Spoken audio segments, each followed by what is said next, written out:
Dr. Samantha Wright rubbed her tired eyes and stared at the computer screen. The numbers made no sense. For the third night in a row, her instruments had picked up strange gravitational readings near Earth's orbit. These weren't asteroids or space junk.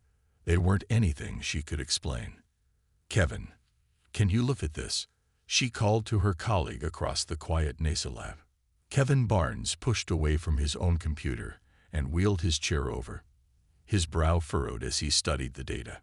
"That's not right," he said. "Those readings can't be correct." "I've run the tests 5 times, Samantha said. "Something's out there that shouldn't be." Kevin scratched his beard. "Maybe the equipment is faulty." 3 different systems all showing the same anomaly. "I don't think so." Outside the window of the observatory, stars twinkled in the clear night sky. Somewhere up there, something was moving that didn't follow the laws of physics as they understood them. The next morning, Samantha received an email from an observatory in Japan. They had noticed similar gravitational anomalies. Then another message came from Chile. Whatever this was, it was being detected around the world. "It's like watching the shadow of something we can't see," Samantha explained to her boss, Dr. Rogers, later that day. Dr. Rogers looked skeptical. "Shadows from what? There's nothing there." "That's just it," Samantha said. "According to every conventional instrument, there's nothing there, but the gravitational effects suggest large objects in orbit." "How large?" "Big. Really big. Building-sized, at least." Dr. Rogers sighed. "Right. You know how this sounds, right?" Samantha nodded. She knew exactly how it sounded. Like she was seeing things. Like she was making connections that weren't there. Like she was looking for aliens. Back in the lab, Kevin had set up the new spectral analyzer, a device that could detect energy across a much wider range than traditional equipment. It was still in the testing phase, not officially approved for research yet. "We're not supposed to use this," Kevin reminded her. "Just one scan," Samantha said. "If it shows nothing, I'll drop it." Kevin hesitated, then nodded. Together, they pointed the analyzer at the coordinates where the gravitational anomaly was strongest. The machine hummed to life. Data began streaming across the screen. Data that made both scientists gasp. "That's an energy signature," Kevin whispered. "But it's like nothing I've ever seen." The readings showed faint patterns of energy, organized in ways that suggested intelligent design. They weren't random. They weren't natural. "We need to report this," Kevin said. 3 days later, they sat in a meeting with government officials. Men in suits listened to their presentation with blank faces.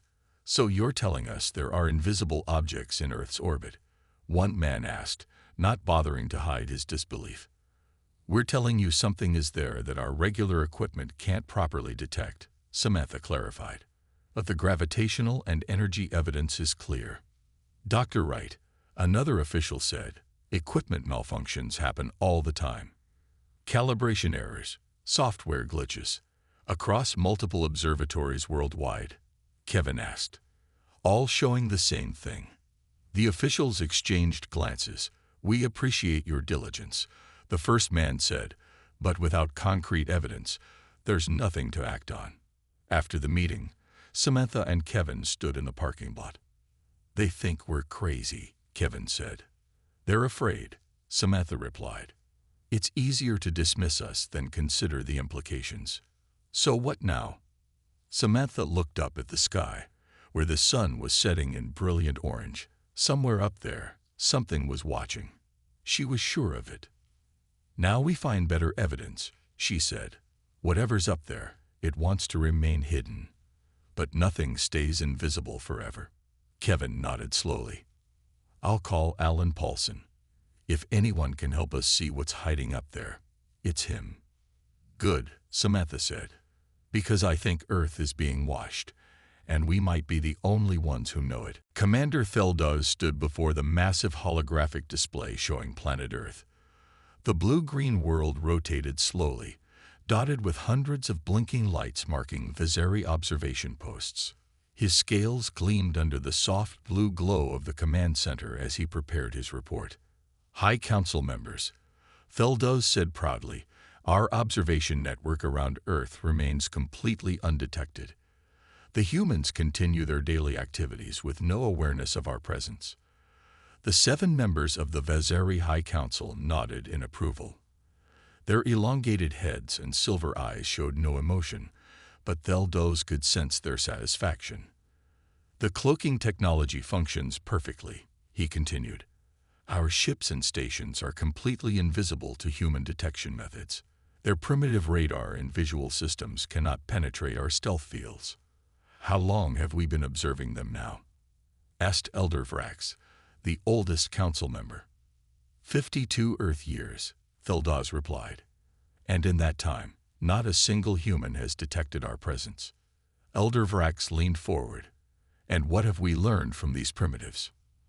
"They are technologically advancing faster than we predicted," Theldos admitted. "But they remain centuries behind the Vazari. They are violent, disorganized, but occasionally surprising." "Surprising how?" another council member asked. "Their science develops in unexpected ways. They sometimes solve problems using methods we would never consider. It's interesting." The council didn't seem concerned. Elder Vrax waved a 6-fingered hand dismissively. "Continue your observations. Report any significant developments." Back on Earth, Samantha Wright drove through the rain to a small house on the outskirts of town. The porch light glowed yellow in the gray evening as she hurried to the door, protecting her laptop bag from the downpour. A tall man with messy brown hair and glasses opened the door. "Sam, get in here before you drown."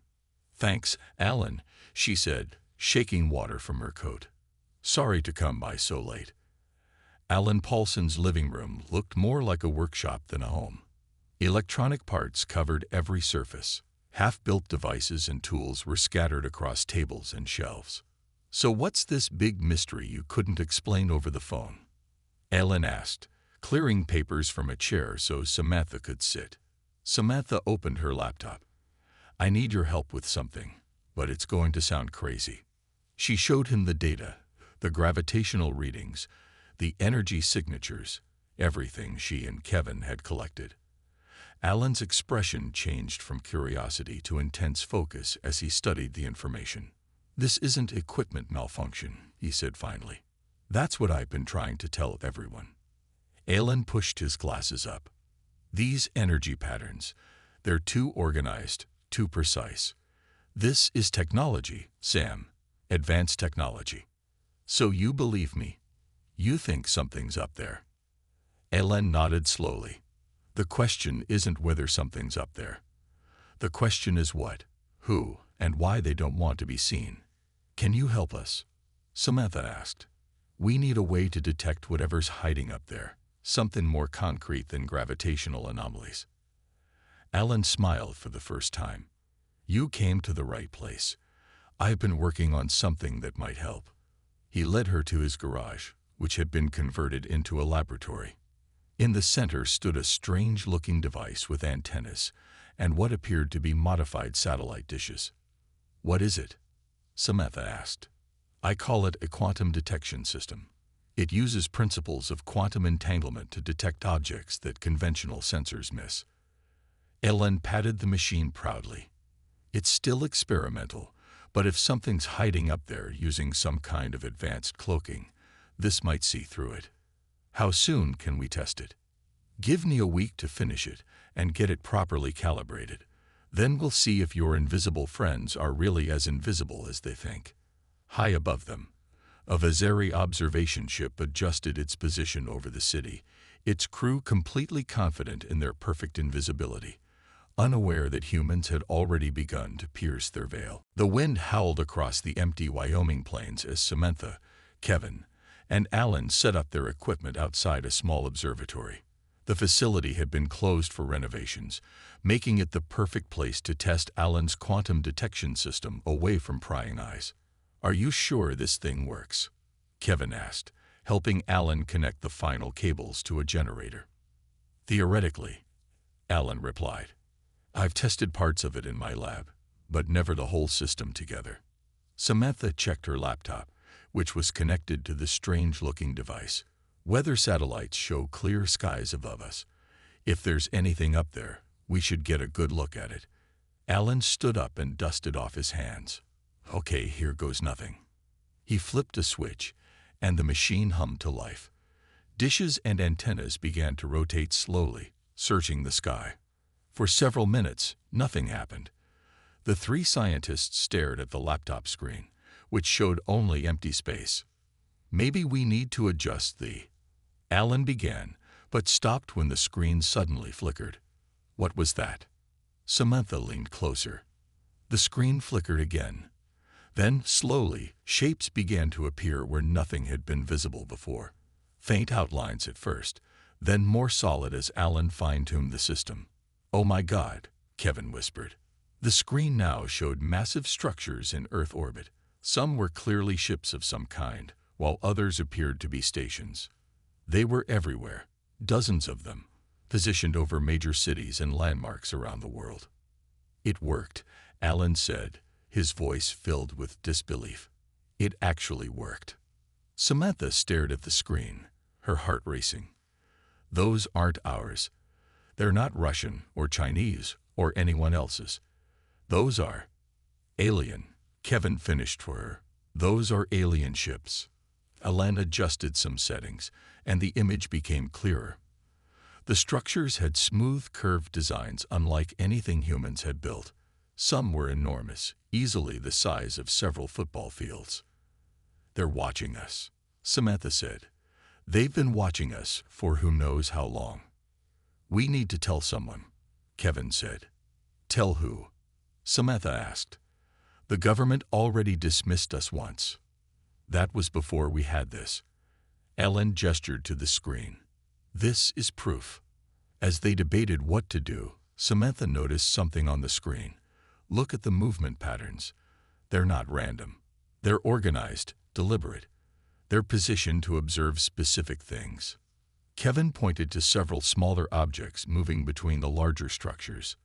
"Those look like smaller craft. Maybe they're collecting data, taking samples. We need to document everything," Samantha decided. "Record all of it. We need irrefutable evidence before we go back to the authorities." For the next 3 hours, they recorded the movements of the invisible fleet, taking notes on patterns and behaviors. The structures seemed to shift positions occasionally, always maintaining optimal observation angles of Earth. As dawn approached, they packed up their equipment. The discovery was too big, too important to ignore. Something had to be done. 4 days later, Air Force Captain Jack Collins was flying a routine training mission over Nevada when he saw something strange. A brief shimmer in the air, like heat waves but more defined. He reported it to his commanding officer, who initially dismissed it. But when 3 more pilots reported similar sightings in the same week, someone at the Pentagon started to pay attention. Jack was called in to give a detailed report of exactly what he had seen. The next day, Samantha received a phone call from a government number. The voice on the other end was terse and official. "Dr. Wright, this is General Patricia Daniels. We need to talk about your research, immediately." Samantha looked at Kevin and Alan, who were working on improving the quantum detection system. "They're finally listening," she said as she hung up. None of them realized that their discovery had just changed humanity's place in the universe forever. Samantha, Kevin, and Alan sat at a long table in an underground room at the Pentagon. Maps and screens covered the walls. Men and women in military uniforms moved around them, speaking in hushed voices. General Patricia Daniels stood at the head of the table, her gray hair pulled back tightly. "Dr. Wright, what you and your colleagues have discovered changes everything," General Daniels said. "We need to understand exactly what we're dealing with." "How long have you suspected something was up there?" Samantha asked. "We've had reports over the years, unexplained sightings, strange readings.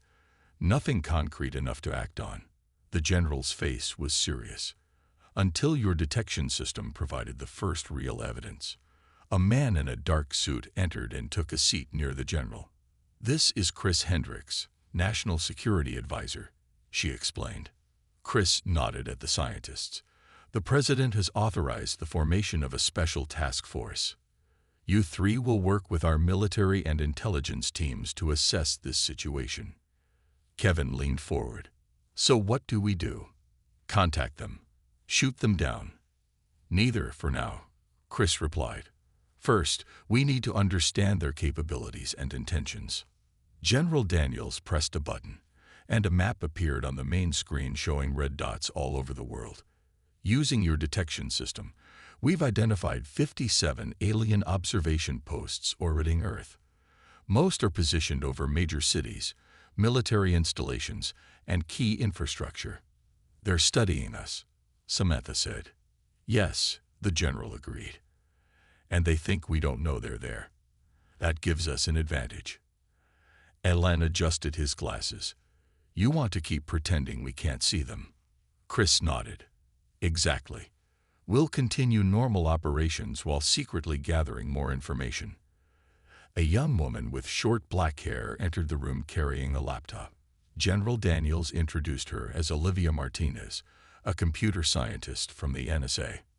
I've been analyzing global communication patterns, Olivia said. There are irregularities suggesting our communications have been intercepted for years. Signal delays, data packet anomalies, subtle things most people wouldn't notice. They're not just watching, Samantha realized. They're listening too. General Daniels nodded grimly, which is why everything about this task force is top secret. We'll use secure, offline systems only. For the next 3 hours, they discussed plans. Ellen would work with military engineers to build more detection systems. Samantha and Kevin would analyze the aliens' movement patterns. Olivia would look for signs of information theft in global networks. As the meeting ended, Chris pulled them aside. There's something else you should know. Your detection breakthrough isn't the only one. A pilot saw one of their ships. Actually saw it. Captain Collins, Kevin asked. Yes, and others too. Something about their cloaking technology is becoming less effective against human perception. We don't know why. Later that evening, in a secure living facility, Samantha reviewed the data with Kevin. Look at this, she said, pointing to the screen. The alien ships move in regular patterns, almost like a schedule. They're methodical, Kevin agreed. They probably think their routine is undetectable. That's their weakness, Samantha said. They're overconfident. Meanwhile, in orbit above Earth, Commander Feldaz was receiving troubling reports. The human pilot almost saw us, he asked his science officer. A momentary cloaking fluctuation, the officer explained. Nothing serious. Our systems are functioning within normal parameters. Make sure it doesn't happen again, Feldaz ordered. The humans must remain unaware of our presence. That is the High Council's direct order. Of course, Commander. The humans suspect nothing. Their primitive technology cannot detect our advanced cloaking shields. Feldaz looked down at the blue planet below. Continue the observation schedule. I want detailed reports on their major military installations. The Council is particularly interested in their nuclear capabilities. Neither Feldaz nor any Vizeri realized that at that very moment, hidden teams of humans were watching them, studying them, and preparing a response that would soon shock the alien observers to their core. 1 month after the formation of the task force, Alan stood in a large underground lab surrounded by engineers and scientists. His quantum detection system had been improved and mass-produced. 50 of them were now deployed around the world, tracking the movements of the Vizeri ships. The cloaking technology they use bends light and other energy around their ships, Alan explained to General Daniels, who had come to see their progress. But it leaves traces in quantum fields that our new sensors can detect. Next to Alan stood Frank Russell, a NASA engineer with expertise in optical systems. Frank pointed to a screen showing a blurry image of a Vizeri ship. We've developed special cameras that can now see them consistently, he said. Not perfectly, but enough to track their positions. Good work, General Daniels said. What about defensive measures? That question was for Maya Peterson, a military technology expert. Maya pointed to a large device in the corner of the lab. This is a prototype of what we call a reveal emitter. It generates a field that disrupts their cloaking technology, making them visible to normal human sight. How many of these can we build? The general asked. We already have 20 ready for deployment, Maya replied. We can have 100 more within 2 weeks. Meanwhile, Olivia Martinez worked with a team of computer scientists to create an algorithm that could predict Vizari movements.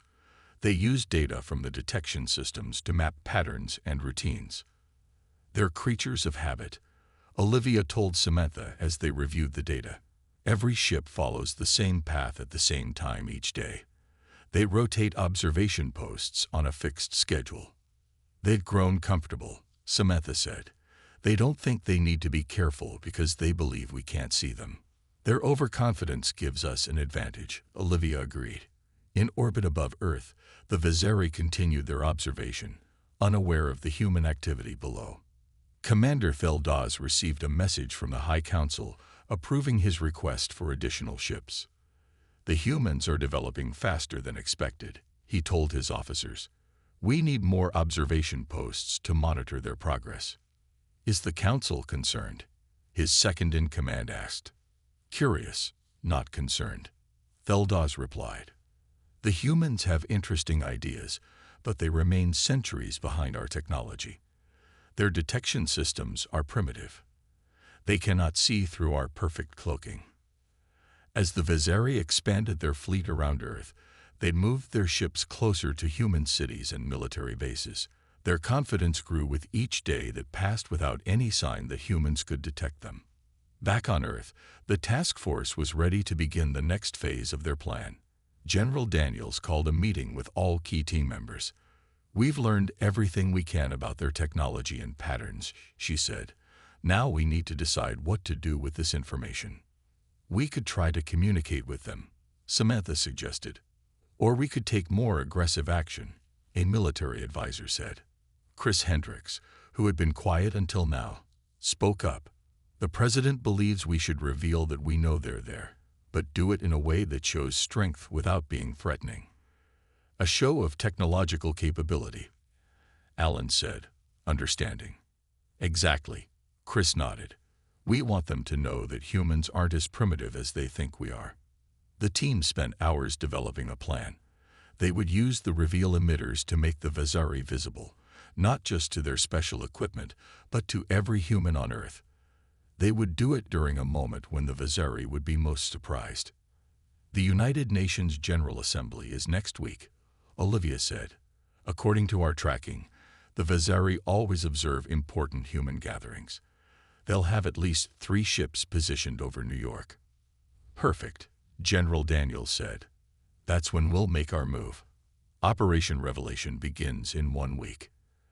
As the humans prepared, the Vizari continued to watch from above, completely unaware that they were now the ones being studied. The day of the United Nations General Assembly arrived. World leaders gathered in New York City, unaware of what was about to happen.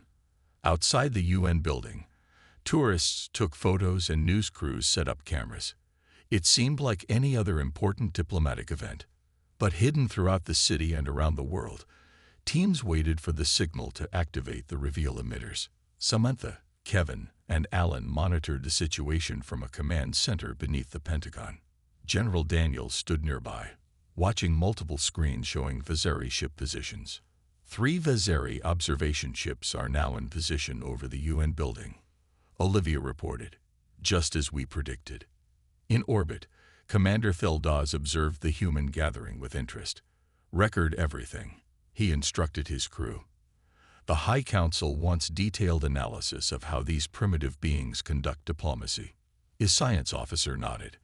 This is an excellent opportunity to study their leadership dynamics.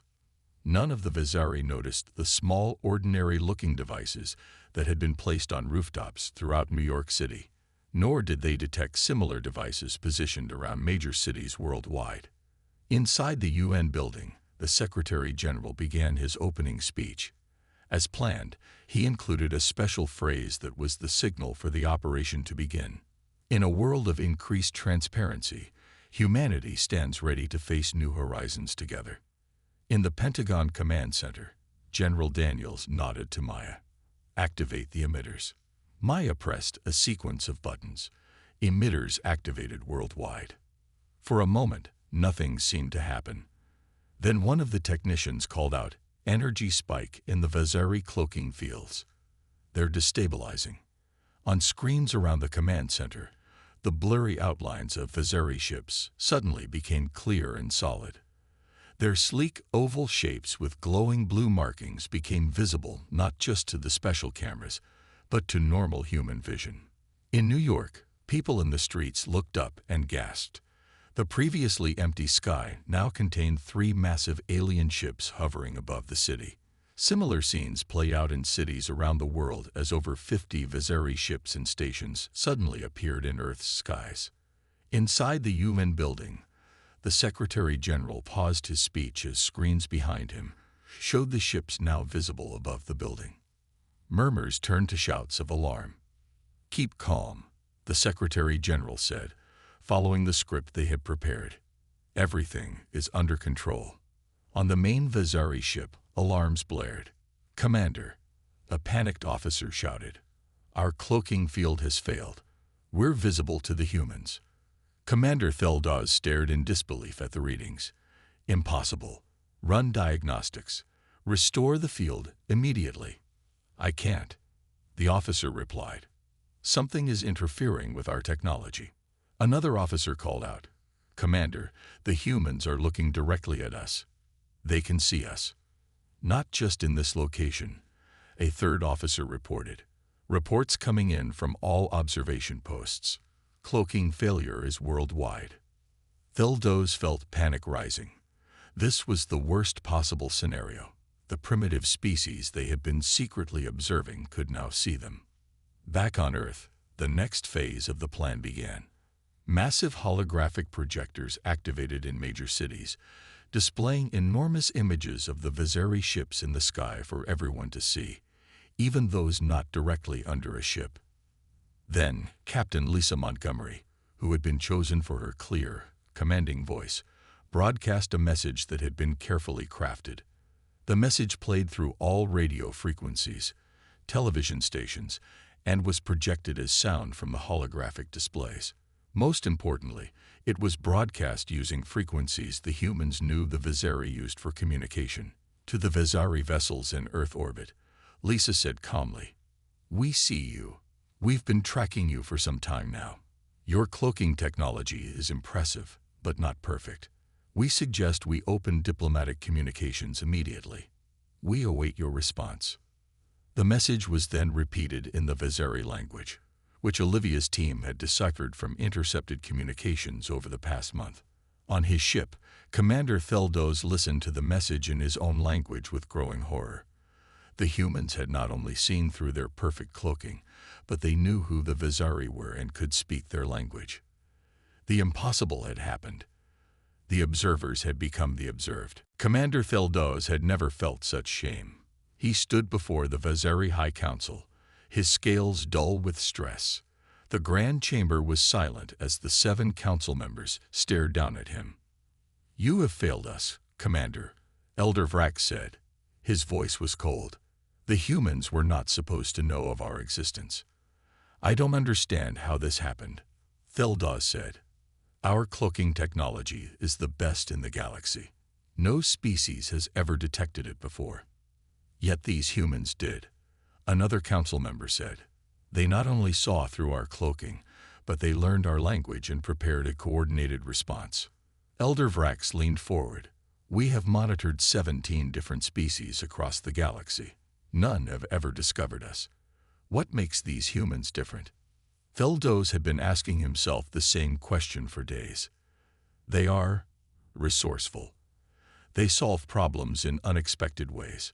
We underestimated them." The council members looked at each other. Finally, Elder Vrax spoke again. "The humans have requested diplomatic talks. We must decide how to respond. If we refuse, they might share their detection technology with other species," a council member pointed out. "And if we agree, "We admit our observation program exists," said another. Elder Vrak sighed. "We have no choice. Commander Theldos, you will lead our diplomatic team. Since you fail to keep us hidden, you will now help us establish proper relations with these humans." 2 weeks later, Samantha Wright stood in a large meeting room at a neutral location, a newly built facility in Switzerland. She watched as the door opened and 3 Vazari entered, led by Commander Theldos. The aliens were tall and slender with bluish-gray scales and large silver eyes. They moved with careful grace, as if Earth's gravity felt strange to them. "Welcome to Earth," Samantha said. "Officially, this time." Theldos bowed slightly. "Dr. Wright, I am Commander Theldos of the Vazari Observation Fleet. I am authorized to speak for the High Council." General Daniels, Chris Hendricks, and several other human representatives sat at the large round table. The Vazari delegation took seats opposite them. "Let's begin with the obvious question," General Daniels said. "Why have you been watching us secretly for so long?" Theldos's scales shifted color slightly. "The Vazari observe many developing species. It is our way of understanding the galaxy and assessing potential threats or allies." "And what have you concluded about humans?" Chris asked. "You are surprising," Theldos admitted. "No species has ever detected our observation posts before." The High Council is both concerned and impressed by this achievement. The meeting continued for hours as both sides asked questions and shared limited information. The Vazari were careful not to reveal too much about their technology or homeworld, while the humans kept details of their detection systems secret. At the end of the day, Samantha and Theldos stepped onto a balcony overlooking the Swiss Alps. A Vazari ship hovered openly in the distance, no longer hiding. "Your kind has achieved something remarkable," Theldos said. "The High Council has agreed to offer technology exchanges as a gesture of respect." "Respect earned by seeing what was meant to be invisible," Samantha noted. Theldos's scales rippled. "You must understand, Dr. Wright. The Vazari are part of a larger galactic community.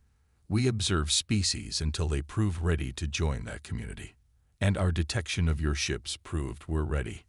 It proved you're more capable than we assumed." Theldos looked up at the sky. "There are many wonders beyond your world, Dr. Wright. Many species, many challenges. Some friendly, some not. So we've passed a test we didn't know we were taking," Samantha said. "In a way, though not in the manner we expected." Theldos turned to her. "The High Council wishes to invite Earth to send representatives to a galactic summit next year. You will be the newest members of a community that spans hundreds of worlds." As they looked out over the mountains, Samantha thought about how much had changed in just a few months. Humanity had gone from being unaware of alien life to joining a galactic community, all because they had seen what was supposed to remain invisible. "I think we have a lot to learn from each other," she said. "Indeed," Theldos agreed. "Perhaps the greatest lesson is that appearances can be deceiving for both our species."